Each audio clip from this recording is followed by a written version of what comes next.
지금부터 성남 신흥 1구역 공공재개발 사업 설명회를 진행하겠습니다. 시작하기에 앞서 국민 의례가 있겠습니다. 정면에 보이시는 국기를 향해 잠시 일어나 주시면 감사하겠습니다.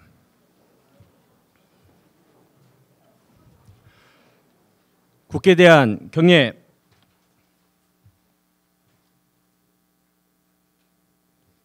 바로 모두 착석해 주시면 감사하겠습니다. 그럼 이번 설명회를 주관하신 주민대표위원회 유현수 위원장님을 앞으로 모시고 인사 말씀을 듣도록 하겠습니다. 큰 박수로 부탁드리겠습니다.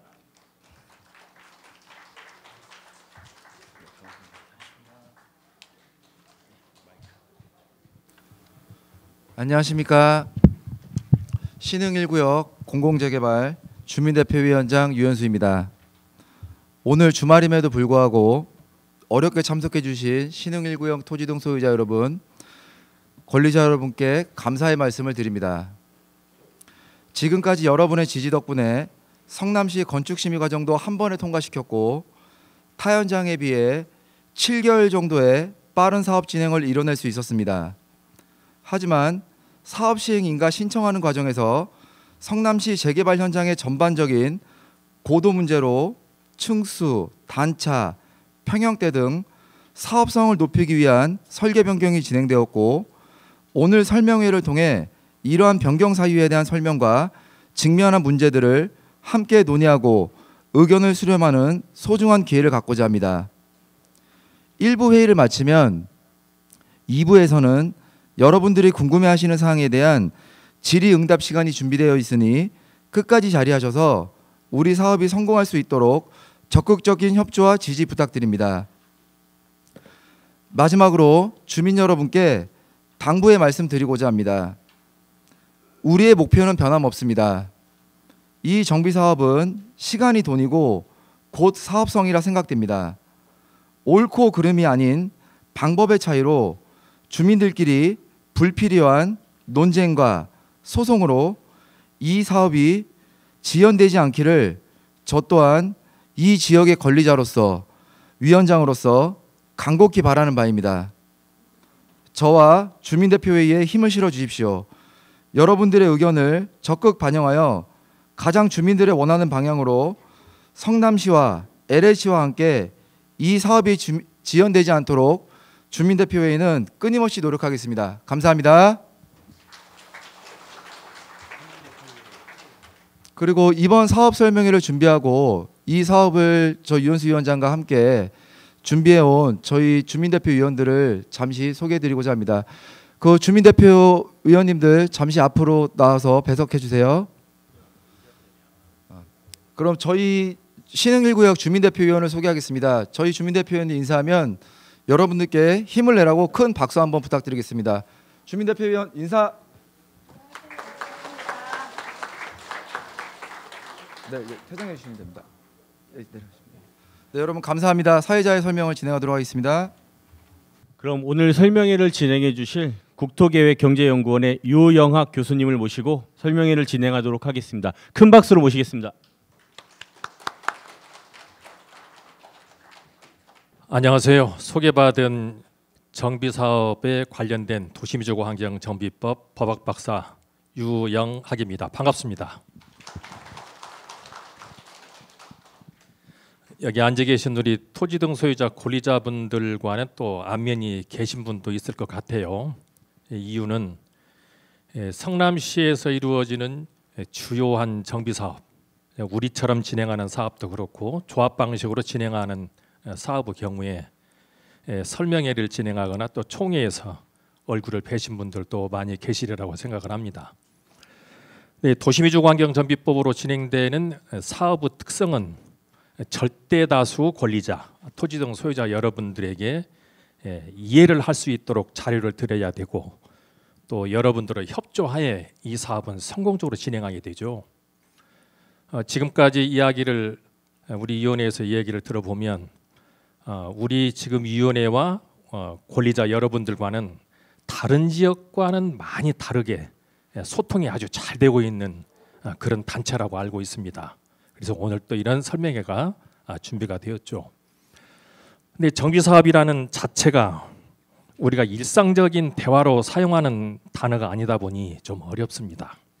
그래서 저도 쉽게 전달하고자 예를 쓰겠습니다만 법 자체가 어려운 부분에 한계가 있다는 것을 전제로 해서 말씀을 드리고, 또 이 설명의 내용은 보통 이 전체 과정을 강의하는 시간은 100시간이에요.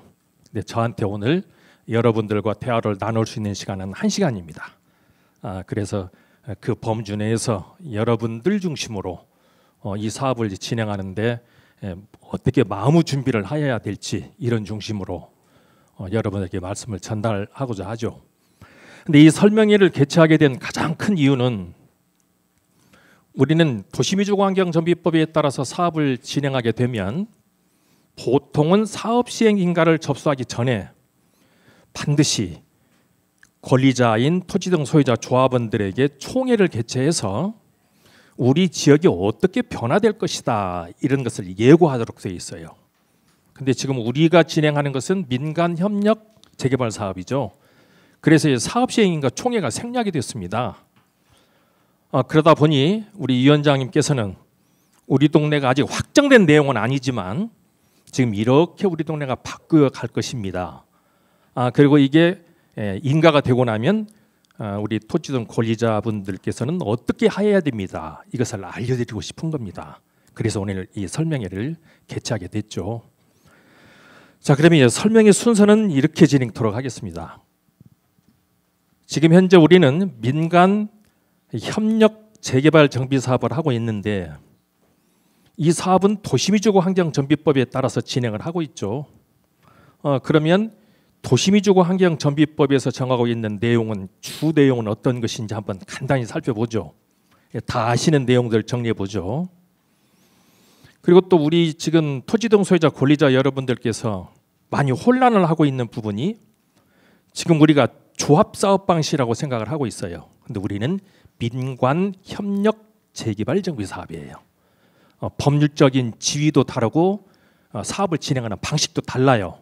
그래서 이런 혼란은 없어야 되겠어요. 그래서 이런 부분에 대한 설명을 좀 드린 후 이제 오늘 설명회에서 중요한 부분에서 행정계획으로서 사업 시행 인가에 관련된 부분을 설명을 드릴 텐데 오늘 또 이 설계에서 준비를 해오신 내용이 있어요.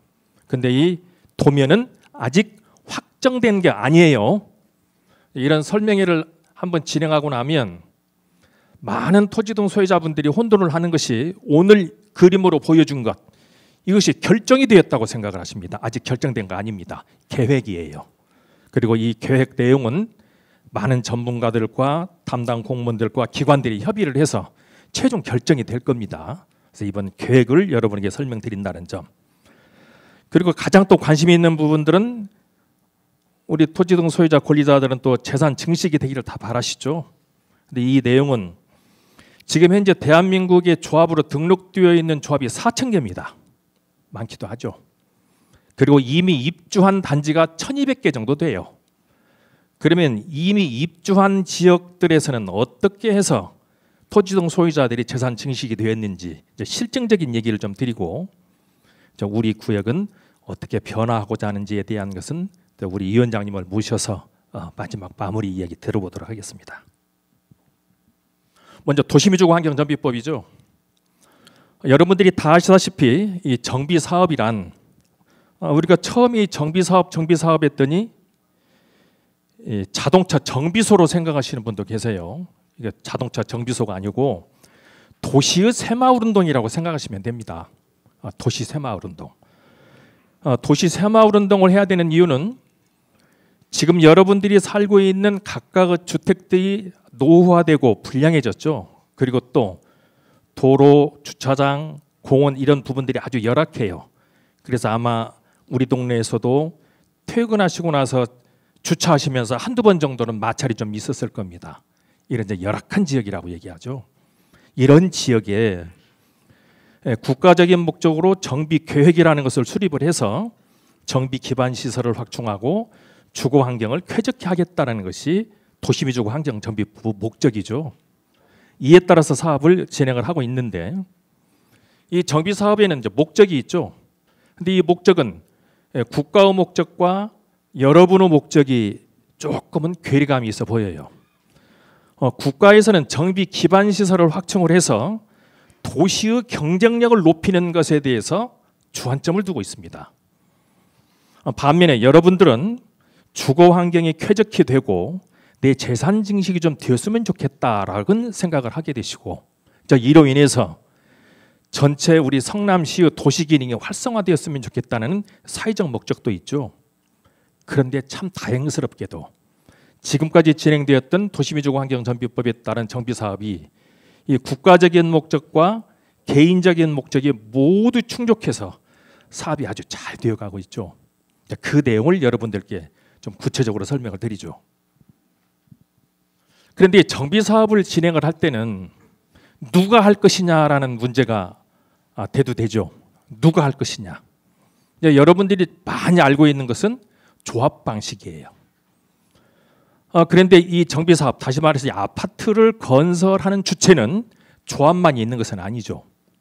여기서 보시는 것처럼 행정청에서도 할 수도 있고, 우리처럼 LH에서 공공시행자 방식으로 사업을 진행하는 수도 있고, 시공사와 조합이 함께하는 수도 있고, 신탁사 등에 의해서 지정개발자를 정해서 하는 수도 있고, 또 조합에서 하는 경우도 있습니다. 근데 우리는 공공시행자 방식으로 지금 사업을 진행하고 있죠. 그러면 이 사업을 하는 목적이 뭘까요? 정비 사업은 정비 기반 시설을 확충하고 주거 환경을 쾌적히 하는 것, 이거 원칙적으로 국가의 공행정으로서 주택 복지에 관련된 부분이죠. 원래 이거 전부 다 국가가 다 해야 될 일입니다. 그런데 국가의 예산과 인력이 한계가 있기 때문에 국가의 업무를 대리해서 업무를 공공시행자가 이 복지행정 차원에서 주택복지 문제를 여러분들을 돕고 있는 그런 관계예요. 그러면 가장 투명하고 그리고 공법적인 절차에 맞춰서 이 사업을 진행하겠다라는 것을 진행을 하고 있고 보여드리고 있는 내용입니다. 그래서 우리는 조합 방식이 아니라 개발공사에 의한 공공시행자 방식으로 사업을 진행하고 있다. 그런데 정비사업은 대한민국에 지금 약 4,000개나 되는 조합들이 모두 행정 절차에 따라서 사업을 진행을 해야 되는데, 이 행정 절차는 도시미주거환경정비법에 정해져 있죠. 법은 약 160개 정도 되는데, 그 160개 정도 되는 것을 세 도막으로 나눠보면 이렇게 나눠집니다. 첫 번째는 정비계획, 두 번째는 사업시행계획, 세 번째는 관리처분계획입니다. 지금 우리는 정비계획은 여러분들의 협조하에 결정이 되었고, 우리가 LH 방식으로 사업을 진행하기로 결정이 됐어요. 1차는 매듭을 지었죠. 그리고 지금 현재 우리 위원회에서는 여러분들은 사업시행계획이 이제 접수가 된 상태죠. 그래서 지금 이 사업시행계획을 결정을 하려는 부분이고, 여기까지 매듭이 지어지고 나면 우리는 바로 이어서 이제 관리처분이라는 계획을 정리하게 됩니다. 그래서 지금 현재 우리는 2단계까지 와 있더라. 이것을 표로 보면 이런 그림으로 나눌 수 있죠. 이 복잡한 내용은 전문가들이 숙지를 해야 될 내용이고, 우리 토지등 소유자 여러분들께서는 우리가 여기만큼 와 있구나 정도 생각하시면 될 듯합니다. 계획 단계에서는 정비계획이 결정이 되었고, 실행 단계에서는 시공사도 선정을 했고, 이제 사업시행 인가를 받기 위해서 지금 여기까지 와 있습니다. 바로 이어서 실행 단계를 진행을 하면 우리 조합에서도 우리 정비사업위원회에서도 사업시행 인가가 된 내용대로 이제 집을 지을 거예요. 그래서 이 사업시행 인가가 중요하다는 뜻입니다. 그런데 우리는 현재 민관협력 재개발 정비 사업인데, 우리 토지등 소유자 권리자 여러분들께서는 조합과 혼란을 좀 많이 겪고 있죠. 이걸 좀 구별을 한번 해보겠습니다. 먼저 조합이란 조합원들이 여기에 살고 있는 토지등 소유자를 얘기하는 거죠. 이 조합원들이 공통 목적을 위해서 합동행위로서 계약을 체결하는 것, 이게 조합 계약이에요. 그러면 이 조합이 만들어지게 되면 이 조합이라는 것은 어떤 역할을 하게 되느냐면, 민법상으로는 법인이 되고, 이 조합은 조합 설립 인가가 되는 것이 특허행위입니다. 어떤 특허냐? 이 조합은 사반 자리도 없어요. 그럼에도 불구하고 이 조합에게 건설 사업자로 의제 등록을 함으로써 조합이 건설업자가 되는 겁니다. 그리고 또 이 조합에서는 이 행정청의 권한을 50% 이제 수행을 해요. 그래서 조합에서 사업을 진행하면서 많은 시행착오를 겪을 수밖에 없고, 또 조합에서 건설 사업자로 의제 등록이 됨으로써 작은 집행 권한이 조합에 주어짐으로써 또 여러 가지 불협화음이 좀 있었죠. 그러면 이제 우리 LH 방식으로 진행하는 공동시행자 방식으로서는 건설 업무에 관련해서는 관리는 LH에서 진행을, 그리고 공사는 시공사가 이렇게 함으로써 전문가들이 업무를 진행을 하게 되고, 또 행정계획 수립하는 것 관련해서도 LH에서 관리를 함으로써 시행착오를 줄이고 시간을 단축해서 사업을 진행할 수 있는 장점이 있는 사업의 특성이죠. 자, 보시는 것처럼 이제 여러분들이 지난 총회에서 결의를 해 주었었던 내용이죠. 그중에서 시행 규정이 있습니다. 시행 규정 4조를 보면 여기를 아파트 단지를 만드는 것 관련해서 우리는 이렇게 역할을 나누어서 사업을 진행하겠다라고 해서 결의를 했습니다. 그리고 그것은 약속으로서 규칙을 정했죠. 여러분들은 토지만 출자해 놓으면 LH에서는 사업 관리, 사업 시행 관리와 관리 처분 관리 이런 관리 업무를 하고, 사업비 조달을 하고 이주 대책을 수립하는 것이 토지주택공사의 할 일이라면, 시공사에서는 설계를 비롯한 건설 행위를 하고 공사비를 조달합니다. 여기는 사업비 조달이에요. 그리고 분양도 책임 분양을 하게 되고, 미분양 주택에 대한 인수 업무도 시공사가 맡아서 진행하기로 했습니다. 그럼 여기서 알 수 있듯이 사업비 걱정 없죠. 조합 방식으로 진행을 할 때 이 사업비 조달이 안 돼서 멈춰 있는 조합들이 수두룩 하죠. 시공건설사의 능력에 따라서 이런 일이 이제 벌어지기도 합니다. 근데 이럴 걱정 없습니다. 또 집을 다 지어놓고 미분양 사태가 되면 조합들이 또 어마무시한 부담을 안게 되죠. 우리 이런 걱정 없이 사업을 진행하고 있죠. 이것이 지금 현재 우리가 사업을 진행하는 장점이라고 할 수 있죠. 그러면 이제 여러분들의 전체 토지 등 소유자 전체 회의, 이것은 어떠한 법적 지위가 있는지 볼까요? 뒷부분에서 살펴보았던 조합은 조합이 설립 인가가 됨으로써 법인의 능력을 가지고 건설 사업자로서 행정청의 역할을 수행한다고 했는데, 여러분들은 그런 법인이 아닙니다. 법률 용어로는 비법인 사단이라고 얘기를 하고 권리 능력 없는 단체예요. 그러면 어느 정도 권리가 있느냐? 문중이나 종교 정도의 행위를 할 수 있고, 여러분들 상호강에는 민법상 사단법인의 규정을 적용해요. 그러면 조합에서처럼 건설 행위를 하거나 또는 법인으로서 권리 행위를 하거나 그런 것은 아니에요. 그러면 이 사업은 나누어서 하고 있어요.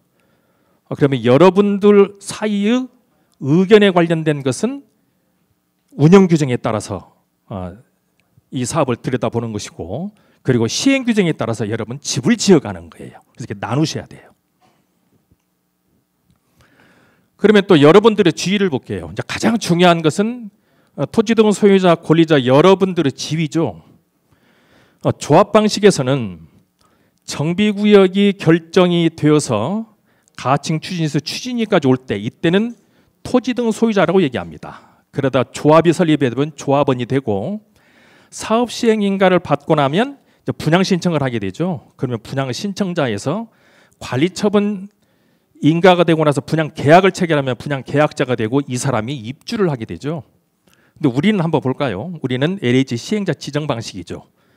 그럼 우리는 토지 등 소유자에서 관리처분 총회 때 여러분들은 권리자로서 확정이 되는 거죠. 물론 사업 시행 인가를 마치고 나면 뒤에서 상세히 설명을 드리겠습니다만, 분양 신청을 하셔야 되고, 그리고 나서 분양 계약을 함으로써 권리자로 확정이 되는데, 우리는 뭐라고 이름을 정했느냐?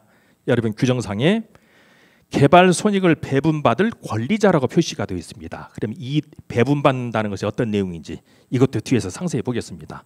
그래서 우리는 여러분들의 토지 등 소유자의 지위는 토지 등 소유자로 불리다가 나중에는 권리자로 명칭을 하게 되더라. 그러면 이제 조합 방식과는 좀 구별이 됩니다. 또 조합 방식을 한번 들여다보면 조합이 시행자로서 모든 권한 행위를 하죠. 그리고 시공건설사는 목수 같은 지위에서 이 집을 지어가고 그 외 협력업체들이 조합을 도와가면서 사업을 진행을 합니다. 근데 우리는 좀 다르죠. 여러분들께서는 토지를 출자를 하셨고 LH에서는 시행자로서 관리 업무를 진행을 하고 이주에 대한 책임을 짓고 사업비에 대한 비용을 출자를 해줍니다. 반면에 시공사는 설계 및 건설을 하고 공사비 조달 등 업무를 하죠. 그래서 삼각관계가 어우러져서 민간 협력 개발 방식으로 진행이 되고 있죠. 근데 여기에서 문제가 되었던 것은 뒤에서도 말씀드리겠지만 조합에게 자금 집행 권한을 주고 있다 보니 여러 가지 좀 문제들이 좀 많이 있었죠. 그래서 이런 부분들이 모두 치유되고 있는 것이 지금 여러분들이 진행하고 있는 사업 방식입니다. 내용도 한번 살펴보죠. 조합 방식은 맨 중앙에 조합장이 있고 그 주변에 이사회가 있고 그 주변으로 대의원회가 있고 총회가 있습니다. 근데 우리는 어때요? 전체 사업을 진행을 하는데 시행자는 LH가 사업을 진행을 하고 우리는 주민 전체 회의가 있으며 주민 전체에 결의된 것을 대표회의에서 의사전달을 하는 기구로서 역할을 하도록 되어 있습니다. 그래서 우리는 이 조합 방식과 민간 협력 재개발 방식이 사뭇 차이가 있다는 점, 이 점에 대해서도 좀 주지해서 보셨으면 좋겠습니다. 자금 흐름에 대해서 보겠습니다. 또 사업을 진행하다가 많은 조합들이 사업비 때문에 중단되기도 하고 또 애로사항이 발생될 뿐만 아니라 또 문제가 발생이 되기도 하죠. 원칙적으로 이 사업을 진행을 할 때는 여기 앉아 계신 여러분들이 돈을 걷어서 쌓아놓고 해야 돼요. 이게 원칙입니다. 근데 이렇게 사업 진행을 못 하겠죠. 그래서 통상 조합 방식으로 사업을 진행하는 경우를 보면 정비구역이 결정이 되고 나면 추진위를 구성하고 정비사업 전문관리업자를 뽑아서 정비사업 전문관리업자로부터 자금을 대여받습니다. 그러다 조합이 설립이 되면 시공사를 선정할 지유가 발생이 되고 이 시공사가 그동안 빌려 썼던 돈과 외상값을 다 정리를 해주죠. 그러다가 조합이 관리처분 인가를 받게 되면 이때부터 금융권과 거래를 시작을 해요. 그리고 나서 착공이 되면 일반 부장을 함으로써 수익이 발생이 돼서 이제 빚 청산을 하고 준공을 한 다음에 정산하는 절차로 진행을 하게 되죠. 아주 복잡한 관계입니다. 그래서 이런 절차 이행을 하는 과정에 트러블이 생기기도 하고 또 협의가 이루어지지 않음으로써 조합이 가다서다를 반복하는 이런 어려움이 있습니다. 근데 우리는 어떻게 진행하나요? LH에서는 사업비를 지출을 해주고 시공자에서는 공사비를 지출을 해서 정산을 함으로써 사업을 끝냅니다. 그래서 자금의 동맥경화가 없다는 뜻이에요. 이렇게 우리는 사업을 진행하는 아주 간단한 구조로 이루어졌다는 점. 예산에 대해서도 보겠습니다. 지금 예산에서 가장 중요한 것은 자금 집행 권한이죠. 그러면 이 자금 집행을 할 때는 어떤 법적 근거를 가지고 사업을 진행할 것이냐는 부분인데 조합의 경우에는 둘 다 예산을 수립하는 것은 우리하고 동일하죠. 근데 조합은 기업 일반 회계 규정과 조합 예산 회계 규정에 따라서 예산안을 편성합니다. 그리고 집행도 조합이 해요. 근데 우리는 어떻게 합니까? 기업 일반 회계 규정은 당연히 들어오고 공공기관의 운영이라는 법률과 공기업 준정부기관 회계사무 규칙과 국가를 당사자로 하는 계약하는 법률과 또 LH 내부 규정에 따라서 자금 집행을 해야 돼요. 그리고 집행 권한도 나눠져 있습니다. 운영비는 주민대표회의에서, 사업비는 LH에서, 공사비는 시공사에서 출원을 해서 이 사업을 진행하는 틀을 갖추고 있죠. 마지막 검증 절차죠. 조합에서는 자금 집행권이 조합에 있기 때문에 여러 단계를 경유해서 검증 절차를 경유하도록 되어 있어요. 근데 우리는 이와 같은 제도적 장치에 따라서 진행을 함으로써 마지막에 공사가 완료되고 고시가 된 후에 주민 대표에서 요청 시 외부 회계 감사를 딱 한 번 받을 수 있습니다. 이렇게 해서 사업이 좀 더 투명한 사업을 제도적으로 준비하고 있다는 뜻이죠. 그럼 이제 오늘 여러분들에게 설명을 하고자 하는 이제 사업 시행 인가죠. 위원장께서도 인사 말씀에 말씀을 드렸고 또 설명 전에 여러분에게 말씀을 드렸듯이 이 설명회를 하게 된 가장 주된 이유가 이것 때문에 오늘 설명회를 하게 된 거예요. 안 내부에서 상세히 보겠지만 보통은 사업 시행인가 접수를 하게 되기 전에는 먼저 토지동 소유자 권리자 여러분에게 조합 방식의 경우는 조합원들에게 우리 집이 어떻게 지어질 계획입니다. 이 내용에 대해서 설명을 하고 그리고 총회를 한 다음에 접수를 하도록 돼 있어요. 그런데 LH 방식은 건설 전문가들이 이 사업을 진행하기 때문에 이 부분이 생략이 되어 있습니다. 지금 대한민국에서 건설 전문가로서 가장 엘리트, 거기는 LH예요. 우리는 LH에서 집을 지어놓은 걸 보면 형편없다고 얘기를 하죠. 근데 그건 틀린 얘기예요. 여러분들이 지금 예를 들어서 5층짜리 건물을 가보면 참 볼품없고 형편없어요. 근데 그것은 40년, 50년 전에 지어놓은 집이에요. 40년, 50년 전에는 그런 집 없었어요. 그리고 현재 LH에서 지어지는 집은 가장 현대적인 트렌드와 설계도면을 적용해서 집을 짓습니다. 그래서 여러분들은 비교해 보세요. 그리고 그런 내용들이 많이 벤치마킹을 해가게 되죠. 그래서 가장 선도적인 사업 진행을 하고 있는 것이 LH다. 이렇게 생각하시면 돼요. 자, 그럼에도 불구하고 도시미주공환경전비법상의 사업 시행 인가를 하기 전 설명회가 생략이 되어 있다는 것 때문에 정비사업위원회에서는 여러분들에게 확정된 내용은 아니지만 이렇게 변화가 되어가니 우리 토지등 소유자 권리자 여러분들도 마음의 준비를 하세요라는 설명회를 하시는 거예요. 그러면 사업 시행 인가라는 것은 흔히 종이 몇 장으로 만들어지는 것으로 알아요. 근데 그게 아니죠. 이 사업 시행 인가라는 것은 우리 동네 정도 900명 정도 되고 우리 단지 정도 되는 약 1500세대 이상 되는 이런 단지를, 아파트 단지를 만들려면 책으로 한 3000페이지 정도 되는 책을 한 권 만들어야 됩니다. 그리고 이런 책이 만들어지고 그 책을 증명할 수 있는 부속도서, 이게 1톤 트럭으로 하나는 따라 들어가요. 이렇게 사업 시행 인가 도서가 준비가 되는 겁니다. 굉장히 복잡하고 어려운 과정인데 그 계획의 내용은 크게 보아서 세 가지의 내용이 있죠. 사람에 대한 계획, 환경에 대한 계획, 건축물에 대한 계획입니다. 그러면 사람에 대한 계획에서 가장 중요한 것은 여러분들에게 분양권을 어떻게 드릴 것인가, 가장 중요한 부분이죠. 또 일반 분양은 또 어떻게 할 것인가, 세입자는 어찌 정리할 것인가, 상가 분양은 어찌 할 것인가, 이거 정리해야 되겠죠. 이게 사람에 대한 계획입니다. 그리고 환경에 대한 계획은 현재 우리 동네는 큰 집, 작은 집, 높은 집, 낮은 집, 골목길도 넓고 짧고 길고 다양해요. 그런데 이제는 아파트 단지를 만들어야 되지 않습니까? 하나의 단지가 만들어지면 가장 중요한 게 뭘까요? 안전이죠.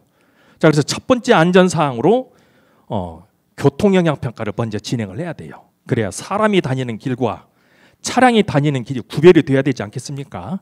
첫 번째 환경에 대한 계획이죠. 두 번째는 재해영향평가죠.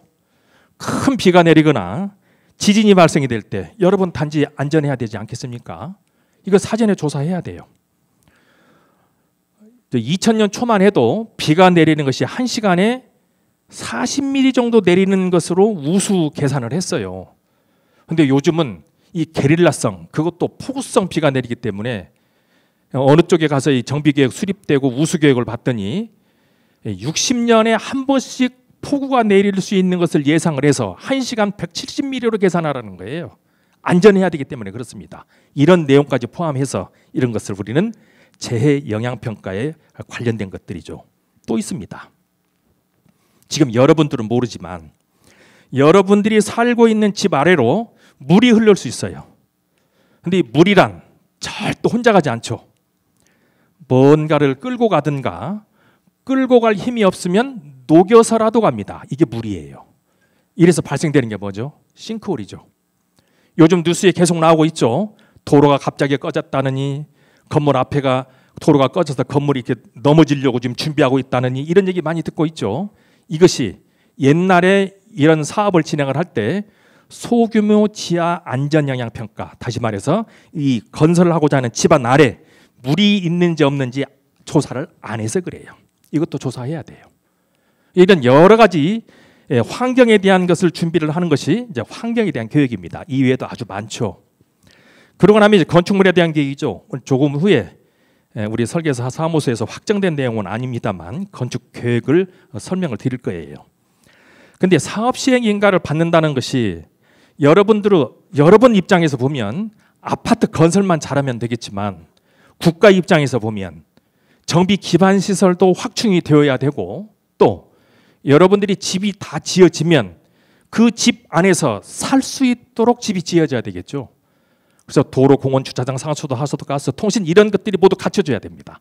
그래서 이런 것들을 다 합해서 건축에 대한 계획이라고 하죠. 그래서 이걸 다 준비를 하는 과정에서 많은 전문가들이 필요합니다. 최소한 이런 계획서를 작성하는데 적게는 한 30개 정도, 많게는 45개 정도의 협력업체들이 달라붙어야 사업시행 계획서가 만들어져요. 아주 어려운 일이에요.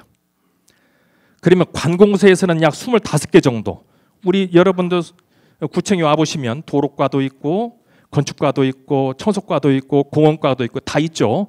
이 사람들 의견 다 접수해야 돼요. 또 이 시청에만 있는 거 말고 밖에 나가보면 경찰서도 있고 소방서도 있고 또 가스공사도 있고 교육청도 있습니다. 이 사람 의견도 다 들어야 돼요. 그러면 내부의 것이 25개 정도, 외부 것이 한 25개 정도. 그럼 이 50개의 기구가 우리 아파트가 건설이 될 때는 이런 것들이 반영이 돼야 됩니다 라는 의견을 제시합니다. 이런 것들도 다 반영을 해서 여러분 단지를 준비하는 거예요. 그래서 다소 시간이 걸릴 수도 있고 매우 어려운 일입니다. 이렇게 해서 사업시행 인가가 결정이 되면 뭘 결정할까요? 땅에 대해서는 이제 토지 이용 관계가 결정이 되고 용적률과 건폐율이 결정이 됩니다. 이게 여러분들 입장에서 가장 중요하죠. 또 배치 계획도 결정이 되고 또 임대주택에 관련 것도 결정이 되는데 여기서는 주민 이주 대책, 우리는 순환 개발 방식으로 진행을 해요. 그래서 이런 것들이 사업시행 인가 때 결정하는 내용이죠. 자, 그런데 오늘 설명의 내용에서 여러 번 말씀을 드렸듯이 통상의 조합 방식으로 사업을 진행하게 되면 사업시행인가 접수하기 전에 여기서 총회를 해야 돼요. 그리고 사업시행인가가 되고 나면 감정평가를 하고 분양신청을 하고 분양 설계를 해서 관리처분을 하는 거예요. 근데 우리는 사업시행인가 총회가 생략이 돼 있어요. 그래서 지금 정비사업위원회에서는 이 사업을 진행하는데 토지 등 소유자분들에게 이 정보를 알려드리고 마음의 준비를 하도록 해야겠다는 것이 오늘 설명회의 주된 목적입니다. 자, 그런데 우리 성남시의 특징이 있죠. 우리 성남시만의 특수성이 있습니다. 이 문제로 지금 약간 소란스러운 것 같아요. 근데 이 내용에 관련해서는 저 헌법 37조를 들고 나왔어요. 헌법 37조를 보면 헌법에는 앞부분에는 총칙에 대한 부분이 있고 다음에 권리에 대한 부분이 있고 기관에 대한 부분이 있습니다. 이렇게 나눠져 있는데 권리 중에서는 여러분의 권리 실현은 헌법에서 보장하고 있죠. 거기는 자유권도 있고 청원권도 있고 사회권도 있고 참정권도 있고 저 권리가 정해져 있어요. 그런데 이런 권리는 헌법에 보장하고 있지만 그럼에도 불구하고 국민의 모든 자유와 권리는 국가 안전보장, 질서유지, 공공복리를 위해 필요한 경우에 하나여 법률로서 제한할 수 있으며 이렇게 정해뒀어요. 그러면 지금 우리 대한민국이 어쩌다 보니 정전 상태입니다. 우리 종전 안 했어요. 그러다 보니 지금 우리 동네에 성남 비행장이 와 있습니다. 그래서 외국의 외교 사절단들이 올 때는 이 성남 비행장으로 내려오게 되죠. 이러다 보니 지금 현재 비행 안전구역이라는 것이 우리 성남시 대부분의 사업장이 전부 다 적용이 되고 있어요. 그런데 몇몇의 우리 사업을 잘해보고 싶은 사람들의 주장이 왜 그거 해결 못하냐는 거죠. 그러면 헌법부터 바꿔야죠. 그리고 이 헌법 아래 법과 시행령, 시행규칙, 조례 이 헌법 37조를 이어받아서 우리 성남시의 특성에 맞춰서 비행장 관련된 내용들이 꼼꼼히 정리가 돼 있어요. 근데 이것을 정비사업위원회 보고 해결하랍니다. 그럴 능력이 있을까요? 이건 억지 주장이에요. 그럴 수가 없어요. 근데 이렇게 자꾸 억지 얘기하게 되면 멈춰 있어야 돼요. 그러면 구체적으로 이제 설계 계획에 대한 내용을 좀 한번 이야기를 들어보시고 이야기는 바로 이어서 진행토록 하겠습니다. 자, 우리 설계사 준비해 주시기 바랍니다. DA 건축의 이상배 전무입니다. 인사드리겠습니다. 추진 경위부터 말씀드리겠습니다. 앞서 설명드린 내용과 같이 우리 사업은 주택 공공 재개발로서 최초 2019년 정비계획 수립부터 23년 건축 심의 완료 그리고 24년 사업 시행인가 절차로 지금 현재 진행 중에 있습니다. 19년과 24년 사이에 사업 시행자 지정 그리고 시공사 선정과 같은 과정과 그리고 기본 계획 완료를 위한 교통 영향 평가, 경관 건축 심의, 사전 비행 안전 평가 등을 과정을 지금 밟아왔습니다. 보이시는 배치도가 현재까지 배치 계획입니다. 전체 1, 2, 3블록과 기반 시설로 구성되었으며 1, 2블록은 분양, 3블록은 임대 세대로 구성되었습니다. 다음은 인허가형 조감도입니다. 개원 및 배치 계획의 입찰안 대비 변경 사항을 설명드리겠습니다. 개요입니다.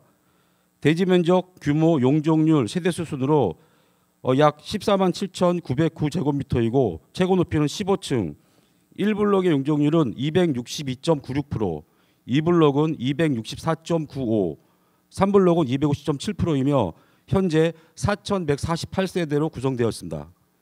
현재까지 인허가 과정에서 변경된 사항은 공원, 도로, 단지 출입구 개선, 사전 비행 안전평가 협의 등 최고 높이 변경이 있었습니다. 1블록 배치도입니다. 전체 1261세대 용적률 262.96%, 14개 동으로 계획되어 있습니다. 2블록 배치도입니다. 전체 2177세대 용적률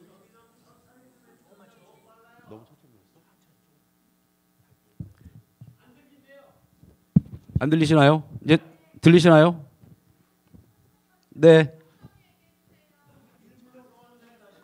1블록부터 말씀드리겠습니다.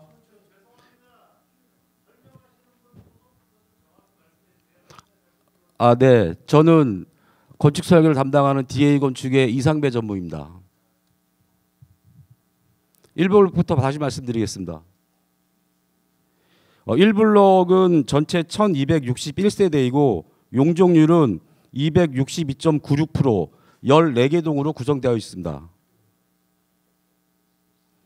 2블록 배치도입니다.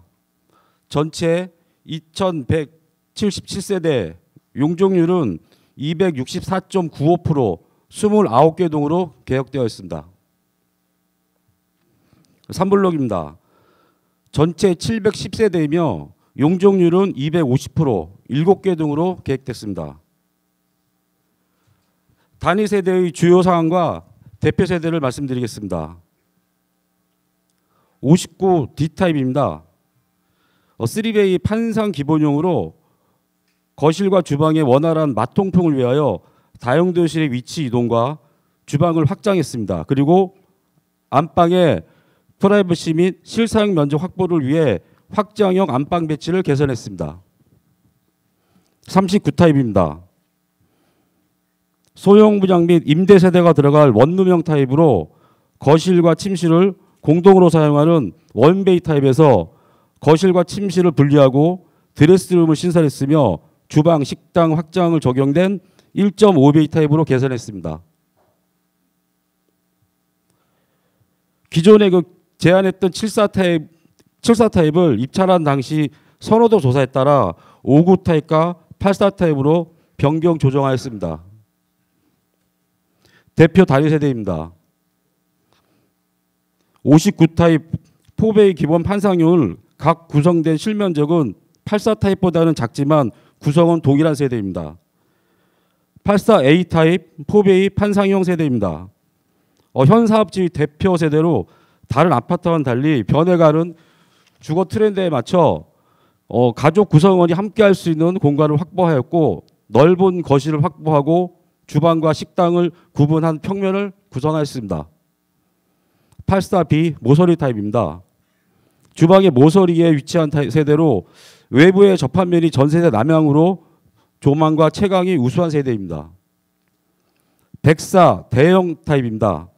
4베임에도 불구하고 주방 쪽 알파룸을 구성하였으며 확장형 식당 공간을 마련하였고 넓고 다양한 수납 공간으로 구성한 세대입니다. 다음은 각 블록별 커뮤니티를 설명드리겠습니다.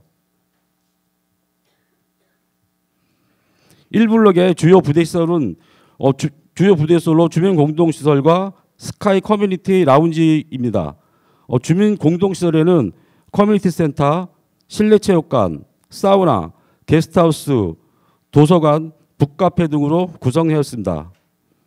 이 블럭의 부대시설은 다목적 체육관, 스카이라운지, 사우나, 게스트하우스, 도서관 등 기본 구성은 1블럭과 동일하게 계획하였습니다. 3블럭의 부대시설은 공공임대주택 블록으로 법률에 의해 공유주방, 공유오피스 등 사회적 기업과 지역 편의시설이 추가로 배치하였습니다. 이상 간략하게 설계 부분을 말씀드렸습니다. 예, 고맙습니다. 오늘 여러분에게 설명드린 것은 여러 차례 말씀을 드렸듯이 확정된 거 아니에요. 또 이 결정이 돼서 여러분에게 알려드리게 되면, 야, 설명회 때 내가 봤던 그림은 이렇게 생겼는데 왜 이렇게 생겼어? 라고 이야기하지 마세요. 그 사업 시행 인가에 대한 결정 권한은 성남시에 있습니다.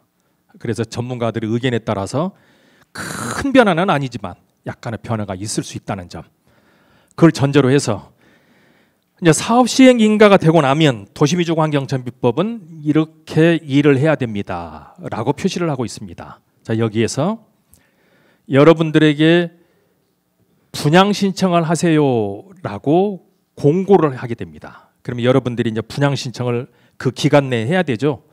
도시미주환경정비법에서는 사업 시행 인가가 나고 나면 110일 범위 내에서 60일 범위 내에서 1차 분양 신청을 하고, 또 조합원들의 토지 등 소유자들 의견을 더 수렴할 일이 있으면 연장하여서 분양 신청을 할 수 있도록 보장이 되어 있죠.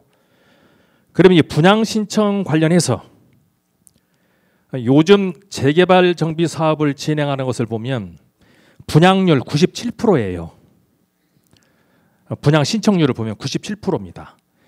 과거에 주택촉진특별법으로 사업을 진행할 당시에는 살고 있었던 원주민들이 30-40%밖에 많아야 남지 않고 겨우 20-30%만 정착을 하게 되고 다 나가야 되는 이런 엉터리 사업을 했어요. 그런데 이제 지금 이 사업은 여러분이 더 잘 아시다시피 관리처분 방식에 따른 원가 정산을 하도록 되어 있죠. 그래서 이 사업을 마치고 나면 모든 이득은 여러분들에게 돌려주도록 법이 규정하고 있어요. 그러면 이 이야기를 드리는 이유는, 자, 분양 신청하세요라고 여러분에게 통지가 되면 분양 신청은 100% 하세요. 다 하셔야 돼요. 그러고 나면 이 분양 신청한 것을 근거로 해서 우리가 관리처분 계획을 준비를 할 텐데, 이 관리처분 총회가 이루어지고 인가가 되고 난 다음에 여러분들은 분양 계약을 하게 될 겁니다. 그러면 이때 권리자로서 확정이 되는 것이고 이분들이 이제 이전 고시가 되는 거예요. 근데 만일에 내가 여기서 분양 신청을 안 했어요. 그러면 나는 현금 청산 대상자로 분리가 돼요. 그러면 나는 분양권이 없는 거예요. 그러면 예컨대 지금도 우리 동네에 많은 사람들이 관심을 가지고 와서 들여다보는 사람이 있어요. 어떤 관심? 여러분들이 가지고 있는 집을 하나 사고 싶은 사람들이 자꾸 생겨요. 그 이유, 여러분들이 받는 아파트는 일반 분양과 비교해서 상당히 좋은 내용들이 많아요. 그래서 자꾸 여러분들 것을 사고 싶어하는 사람들이 생기는데, 내가 만일에 분양 신청을 하지 않으면 나는 현금 청산 대상자예요. 그러면 나는 아파트가 없어요. 내 집 팔릴까요? 안 팔립니다. 그래서 나의 경제 규모에 따라서 이 집을 처분할 계획이 있다면 더욱이 분양 신청은 꼭 하셔야 됩니다. 그래서 100% 분양 신청은 하세요. 그러고 나면 이것을 근거로 해서 분양 설계를 내서 관리처분 계획을 준비를 할 텐데, 분양에 관련된 분양 자격 등에 관련해서는 이 내용이 좀 너무나 방대해서 다음 기회에 분양 대상자에 대한 부분 꼭지는 별도로 말씀드릴 기회가 있으면 해드리도록 하고, 자, 오늘은 이 평가에 관련된 것에 대한 중점적인 설명을 좀 드리고자 합니다. 정비 사업을 진행을 하면서 여러분들에게 개락적인 분담금 등에 대한 것을 고지를 해드릴 텐데, 이런 분담금 등에 대한 고지를 할 때는 LH에서 적당히 하는 것이 아니고 또 우리 정비사업위원회에서도 적당히 그려서 여러분에게 통지하는 것은 아니에요. 반드시 감정평가를 전제로 해서 그 가격을 공개하고 공유하게 됩니다. 통상적인 과정을 보면 정비구역이 결정이 될 때 탁상 감정을 한번 하게 되죠. 그리고 사업 시행 인가를 받기 전에 우리 동네에 있는 국공유에 대한 평가를 하게 됩니다. 그 이유는 지금 우리 동네에는 여러분만의 소유지가 있는 것이 아니고 국가 땅도 있어요. 그런데 집이 다 완성이 되고 나면 우리 지역에는 정비 기반 시설을 확충을 해야 되죠. 그럼 우리 땅이 국공유 정비 기반 시설로 좀 더 들어갈 수도 있겠죠. 그러면 집이 다 지어지고 나면 우리가 국가나 지방자치단체에게 요구해야 될 거 아니에요. 우리 땅 더 들어갔으니 내놓으세요. 해야 되겠죠. 그러기 위해서 평가를 하는 거예요. 그리고 나서 사업 시행 인가가 되고 나면 여러분 집에 대한 평가합니다. 오늘의 감정평가 얘기를 하고 났더니 우리 토지등 소유자분들이 정비사업위원회에 찾아오셔가지고 내 가격 얼마야 라고 물어보시는 분 계세요. 오지 마세요. 우리는 인가가 되어야 평가해요. 아직 안 했어요. 그래서 아직은 몰라요. 위원장님도 궁금해요. 그래서 아직은 평가를 하지 않았다는 것. 그리고 관리처분 단계에 들어서서 우리가 지어놓은 집을 얼마에 팔까 이 결정을 하게 됩니다. 그리고 나면 이제 분양신청을 하지 않은 사람에 대해서 청산 목적으로 평가를 하게 되고 맨 마지막에 법인세를 좀 절감할 목적으로 평가를 진행하게 되죠. 이것은 주요 평가입니다. 이외에도 많은 평가가 있죠. 그러면 여러분들이 가장 궁금해하고 있는 감정평가는 어떻게 하는지 보죠. 감정평가를 할 때는 부동산 가격 공시 및 감정평가에 관한 법률 규정에 따라서 평가합니다. 그리고 누가 평가해요? 위원장이 하는 거 아니에요. 어느 조합에 가보면 많은 사람들이 이렇게 얘기를 해요. 그 조합장님이 우리 위원장님도 뭐 그런 건 아니니까 이해하고 들어주세요. 예를 들어 우리 같은 경우에 감정평가 금액이 나오고 나면 뭐라고 얘기해요? 위원장이 일을 족같이 했을 때 평가 금액이 이만큼밖에 안 나왔어. 이렇게 얘기하는 사람이 있어요. 그거 하지 마세요. 이 평가는 누가 해요? 감정평가사 법에 따라서 공인감정평가사가 평가를 하는 겁니다. 그리고 이 또한 시장이 지정한 두 업체가 오게 돼요. 그리고 시기는 사업 시행 인가 후에 합니다. 아직 안 했어요. 그 방법은 토지건물 동시 평가를 하고 현장 방문도 드릴 겁니다. 그런데 그럼 이 감정평가를 하는 목적이 있어야 되겠죠. 이것은 공평한 분배입니다. 한마디로 얘기하면 우리 동네의 전체 재산 크기가 이만해요. 그런데 이제 사업 시행 인가를 통해서 새로운 아파트를 건설하니 재산 가치가 이렇게 커졌습니다. 이만큼 이득이 늘어났어요. 그런데 이 이득이 늘어난 것은 관리처분 방식으로 원가 방식으로 해서 여러분들이 그 이득을 나눠주랍니다. 자, 어떻게 나눠드릴까요? 몸무게 순서로 나눠드릴까요? 아니면 키 순서로 나눠드릴까요? 나눠드릴 수 없지 않습니까? 그래서 우리 동네 900여 명이 되시는 우리 토지동 소유자분들의 감정평가를 쭉 해서 재산이 가장 많은 사람부터 적은 사람까지 순서가 정해지겠죠. 그러면 재산이 큰 분은 큰 만큼 분배가 되고 적은 분은 적은 분만큼 분배가 되는 거예요. 그래서 감정평가를 하는 것은 공평한 분배를 목적으로 이득금과 이주비와 분담금을 책정하기 위한 기준으로서 평가를 합니다. 그런데 이런 감정평가를 하고 나면 뺏겼다는 얘기를 마구 해요. 뺏어가는 사람 한 명도 없어요. 그래서 이런 얘기도 좀 참고하셨으면 좋겠습니다. 자, 그럼 가격을 한번 볼까요? 부동산에는 가격 이름이 아주 많죠. 호가, 시세가, 거래가, 감정가, 공시지가 이렇게 가격들이 많이 있는데 호가는 내 집 딸이 제일 이쁜 것처럼 지금 내가 살고 있는 집에 손때도 벌고 살기 편합니다. 그래서 내 집 얼마에 팔게 이게 호가죠. 이 가격으로 판매되지는 않습니다. 그 다음이 시세가죠. 그러면 시세가는 예를 들어 서울시 강남역 뉴욕제가 뒤편 한 평에 5억 이거 그냥 시세예요. 시세일 뿐이에요. 그리고 이 가격이 부동산에서 거래 가격으로 결정이 되는 것이고 그 아래가 감정평가입니다. 그리고 공시지가는 세금 때문에 만들어졌다고 평가하는 것이 옳겠죠. 그런데 이 감정평가는 목적 가격이라고 얘기를 합니다. 예를 들어 내가 나이키 판매점을 하고 있어요. 그러면 나를 장사를 잘하게 하려고 본사에서 이제 감정평가를 한다면 물건을 밀어줘요. 그러면 후원금, 장려금, 지원금 뭐 이런 이름을 붙여서 물건을 많이 보내주지 않습니까? 잘 장사하시라고. 그래서 감정평가 금액이 높아요.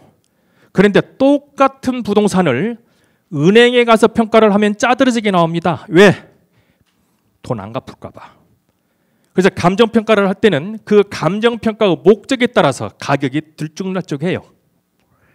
그러면 지금 현재 재개발정비 사업에서 진행하는 감정평가의 목적은 지금 현재 여기에 살고 있는 전체 토지 등 소유자가 공평하게 분배가 되고 전원 재입주할 수 있도록 하겠다는 것이 원칙입니다. 여기서 이명박 정부에서 확정이 됐고 지금까지 지켜지고 있어요. 우리도 이렇게 진행합니다. 그리고 이에 대한 반증은 지금 현재 대한민국에서 아파트 단지를 구성하는 것은 도시미주환경정비법으로 사업이 진행이 되고 있고 모든 조합들이 그 사업의 결과에 만족하고 계세요. 입주해서 사시는 분들 이야기 한번 들어보세요. 다 만족하십니다. 자, 그러면 이제 여러분들이 궁금한 이제 재산 증식이 어떻게 이루어지는지 간단히 보죠. 먼저 여러분 권리자들의 경우에는 우선 분양가가 일반 분양 대비 좀 저렴하죠. 많이 저렴한 경우도 있습니다. 통상적으로 로얄층을 우선 분양하기도 합니다. 또 여러분들에게는 특혜 품목을 드리기도 해요. 또 취득록세가 반절 정도 절감이 되죠. 반토막이 납니다.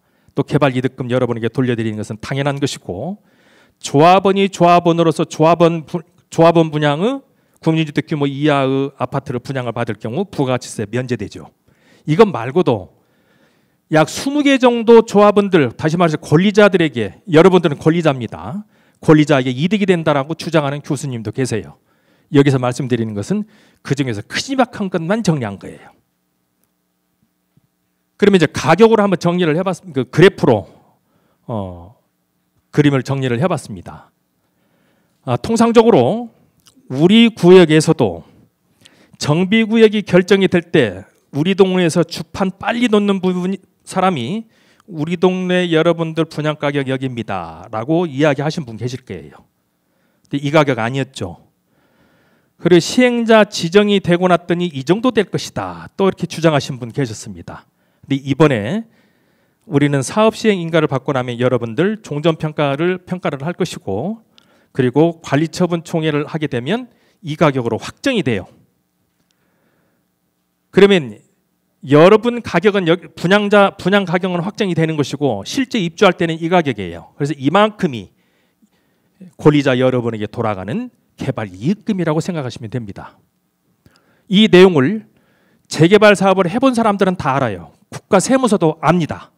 그러면 이제 여러분들이 이 사업을 들여다볼 때는 이 사업을 누군가가 끌고 가고 나는 끌려간다가 아니라 나는 현재 내가 가지고 있는 재산 대비 이걸 어떻게 증식시켜 볼까 이 고민을 할 때가 된 거예요. 근데 이 그림을 실무적으로 다시 한번 그려봤더니 이런 그림이 만들어집니다. 우리 동네에서도 이런 일이 있었을 겁니다. 정비구역이 결정 고시가 되고 나서 가격이 가파르게 올라가는 시점이 있었어요. 그리고 지금은 아주 잠잠하죠. 근데 이번에 사업시행 인가가 되고 여러분들 분양 신청하고 나면 이때부터 가파르게 상승합니다. 이걸 제가 별명을 퀀텀 점프라고 얘기를 했어요. 근데 지금 평균적으로 봤더니 서울과 부산 등 광역시 중심으로 시장 가격을 확인을 해본 결과 여기에서 입주까지 보통 평균 2.5배 올라가더라는 거죠. 서울이 100이라면 부산이 60이에요. 이렇게 계산해보면 거의 맞습니다. 그래서 이만큼 올라요. 그래서 이 부동산 가격들이 재개발 사업 진행되는 곳들이 가격이 너무나 폭주를 하기 때문에 관 입장에서는 이걸 누르려고 애쓰고 있어요. 그러면 여러분들 분양 신청 꼭 하시고 입주 때까지 기다리세요. 여러분들이 이 지역에서 20년, 30년, 40년 사오셨던 상입니다.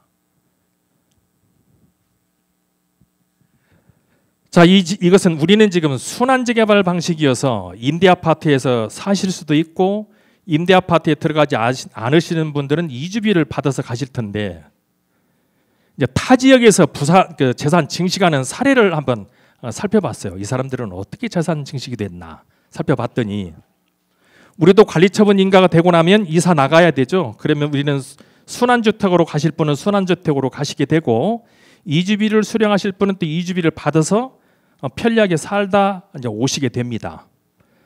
그런데 다른 조합에서 봤더니 이 이주비를 받아가지고 예를 들어서 여기에서 내가 월세 100만 원 정도 받았습니다. 그러면 주변에서 조금 살펴보면 주변에 동일한 부동산이 있어요. 이걸 하나 구입을 하는 거예요. 여기 살고 계십니다. 그 사이에 LH와 시공사는 집을 짓지 않겠습니까? 그러면 집이 다 지어지면 그냥 월세에 나온 대로 살지 새 집에 들어올지 어느 것을 판매할지 이때 결정하는 거예요. 지금 여기에서는 이렇게 재산 증서를 해본 분도 계시고 처음 이 일을 맞닥뜨린 분도 계실 수 있어요. 근데 서울 깍쟁이들이 이 짓을 많이 하더라는 거죠. 내가 여러분들께 투기하라는 것은 아니에요. 현재 여러분들이 가지고 있는 재산 대비 기회를 잘 살려보시라는 의미에서 드리는 얘기입니다. 그러면 향후 사업 계획에 관련해서는 우리 위원장님 마지막으로 모시기로 하고 한 가지 부탁의 말씀을 좀 드리고자 합니다. 여러분들은 우리 정비사업위원회나 LH나 청원할 수 있어요. 근데 청원은 내재적 한계가 있습니다. 부동산은 공법으로 구성이 되어 있고 도시미주거 환경정비법도 부동산 공법 중 하나예요. 그런데 이 부동산 공법에 관련된 내용은 임의규정과 강행규정으로 나눠져 있죠. 임의규정은 재량권이 있어서 변경이 가능합니다. 그래서 어떤 청원을 한 것에 대해서 드릴 수 있어요. 반면에 강행규정이 있어요. 이 강행규정을 국가에서 못을 박아놓은 이유는 국가의 존립의 필요, 예를 들어서 지금 우리 성남시 같은 경우에 비행장 관련된 내용이 되겠죠. 이런 내용. 또 사회 기강을 유지하거나 사회적 약자를 보호하기 위해서 강행규정을 만들어 놨어요. 이것은 변경 불가예요. 그런데 많은 이런 정비사업조합이나 이런 정비사업위원회를 들여다보면 절대적으로 바뀔 수 없는 강행규정에 있는 것을 들고 와서 바꿔달라고 졸라요. 그러면은 조합이나 정비사업위원회에서는 법에 의해서 이건 안 됩니다 라고 근거를 말씀을 드리고 설명을 드려요. 그러면 문을 발로 차고 나가면서 뭐라고 하고 나가요? 불통. 그 사람이 불통이에요. 강행법으로 하지 말라는 것을 무슨 수로 만들어냅니까? 이런 거 하지 마세요. 그리고 이걸 가지고 거짓말을 수없이 만들어내요. 그러다가 사업 망가지는 겁니다. 자, 그러면 또 시시한 얘기를 좀 한번 해보죠. 도시미주거 환경정비법이 2003년에 만들어졌을 때는 국가에서 정비계획을 일괄적으로 수립을 했습니다. 그러다 중간에 개정이 됐는데 이 개정이 된 사유는 대한민국에서 진행이 되었었던 정비사업들이 이제 여러분들은 지금 세 바퀴째 오는 순서예요. 2003년부터 시작을 해서 한 바퀴 돌았고 두 바퀴 돌았고 지금 세 바퀴 출발하는 거예요. 여러분은 후발주자입니다. 자, 그렇게 되면서 이 정비계획 수립에 관련된 것을 주민 발의에 의하여서 정비계획을 수립하도록 법이 개정이 됐어요. 그러면 이제 주민들이 그 지역의 기초조사를 통해서 노후도가 맞고 그리고 또 이런 주민 호수 밀도도 적정하고 접도율 등을 보았을 때 여기는 정비사업을 진행을 해야겠다라는 기초적인 자리가 준비가 되면 주민들의 의지를 모아서 여기 정비계획 수립해 주세요라고 신청해야 돼요. 법이 그렇게 바뀌었어요. 자, 이렇게 해서 우리는 사업을 진행하기 위한 초단 업무를 우리도 진행을 했던 것이죠. 자, 그러다 보니 우리 경우를 들여다보면 이 정비구역 결정 고시가 되기 전까지는 주민 자치적으로 타산성 검토를 하고 정비계획을 제안을 했죠. 그리고 이런 정비계획 제안을 할 때 주민들이 이 사업에 대해서 알 수 없습니다. 그래서 준비위원회 임의단체에서는 도시설계업체와 자금대여기구와 문서생산업체를 뽑아서 업무를 진행을 해서 정비구역 지정에 대한 청원 업무를 진행을 시작을 했던 차에 정비구역 결정고시가 됐어요. 그리고 정비구역 결정고시가 될 때 LH 시행 방식으로 결정이 된 겁니다. 자, 그러면 여기를 딱 잘라서 놓고 보면 여기까지는 국가적으로 보면 임시정부를 수립하는 것과 비슷해요. 그리고 결정고시가 되고 위원회가 준비가 된 것은 이제 헌법 제정이 된 거예요. 그리고 우리는 방식을 시행자 방식으로 결정하게 된 겁니다. 그러면 만일에 우리 구역에서도 주민 자치적으로 이런 행위가 없었다면 사업의 시작이 됐을까요? 안 됐어요. 근데 이걸 부정해요. 이건 곤란한 얘기죠. 그리고 또 시행 규정을 보면 관리처분 방식에 의한 원가 정상 방식으로 시행하도록 되어 있습니다. 그러면 관리처분 방식이란 이 사업이 끝나고 나서 이득금이 남는 것은 단돈 10원도 남겨두지 말고 조합원들한테 다 분배하라는 얘기예요. 10원도 남겨 있으면 안 돼요. 그리고 원가 방식이라고 되어 있는데 이 얘기는 뭐냐면 옛날에 주택촉진특별법으로 사업을 진행할 때는 거기에 살고 계셨던 분들이 재입주율이 아주 낮았다고 했죠. 그 낮은 이유가 있었죠. 그때 당시에는 맨 바닥에 시공건설사의 이득금을 바닥에 깔아놓고 감정평가 비용, 공사 비용, 사업비 비용, 기타 비용, 여기가 조합원 분양가였어요. 그런데 지금 현재 도시미주거 환경정비법은 맨 아래에 깔려있던 시공건설사 이득금을 빼버렸어요. 그래서 가격이 뚝 떨어진 겁니다. 그래서 여러분들은 원가 분양하는 거예요. 그 개념입니다. 그래서 이제 도시미주거 환경정비법으로 진행되는 사업지역의 대부분의 조합들은 다 인식을 하고 계세요. 여러분들도 동일한 방법으로 진행하게 됩니다. 자, 그러면 기투입비에 대해서 아주 시시한 얘기들이 나오고 있죠. 원가 정산 방법으로 진행을 하는데 우리는 초기 단계 업무 수행을 진행해서 결과물이 나왔고 용익비 청구가 됐는데 필요비와 유익비의 범위에서 원가 정산을 하기로 하고 총회 결의를 이제 한번 했습니다. 그러면 지금 여기에서 나와 있는 계약 금액 아니에요. 원가 정산할 거예요. 근데 이 금액을 이미 다 썼다고 얘기해요. 안 줬어요. 이것도 거짓말이에요. 이렇게 주민들 자꾸 혼란 일으키고 있습니다. 그러시면 안 돼요. 그러면서 결국 유비통신에 나오죠. 그러면 지금까지 진행해 왔었던 결과물을 부정하면 우리는 다시 원점으로 돌아갈까요? 또 여러분들이 동의에 의해서 지금 여기까지 왔습니다. 이것도 부정하면 우리 다시 원위치로 돌아가겠습니까? 또 지금 도시미주거 환경정비법에 따라서 절차를 이행하고 있는데 이것도 부정하시겠습니까? 또는 총회에서 여러분들이 결의를 해서 사업 방식을 다 정했는데 이것도 부정하시겠습니까? 그러면 부정하는 나는 도대체 누굽니까? 그리고 이 사업은 인사 말씀에서 얘기를 드렸지만 시간과의 전쟁이에요. 근데 지금 현재 정비사업위원회가 만일에 이치가 없어지게 되면 LH와 협의를 할 수 있는 당사자가 없어집니다. 여러분 의견 반영이 안 돼요. 그러면 의견 반영을 하기 위해서 무한정 시간을 끌고 있으시겠습니까? 이것은 매우 잘못된 사례예요. 그래서 여러분들 들어오실 때 인수청에 발의서 철회서를 지금 내주십사 여러분들에게 받고 있죠.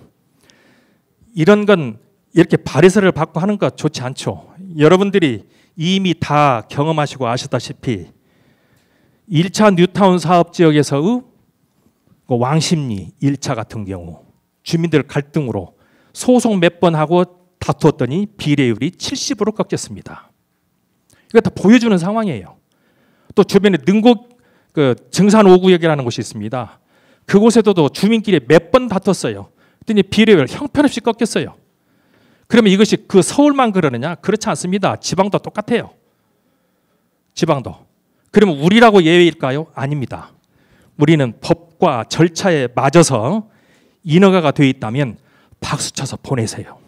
그게 여러분들의 가장 이득이 되는 방식입니다. 이것을 멈추려고 하거나 싸우려고 하거나 이런 거 하지 마세요. 여러분들에게 절대 불리합니다.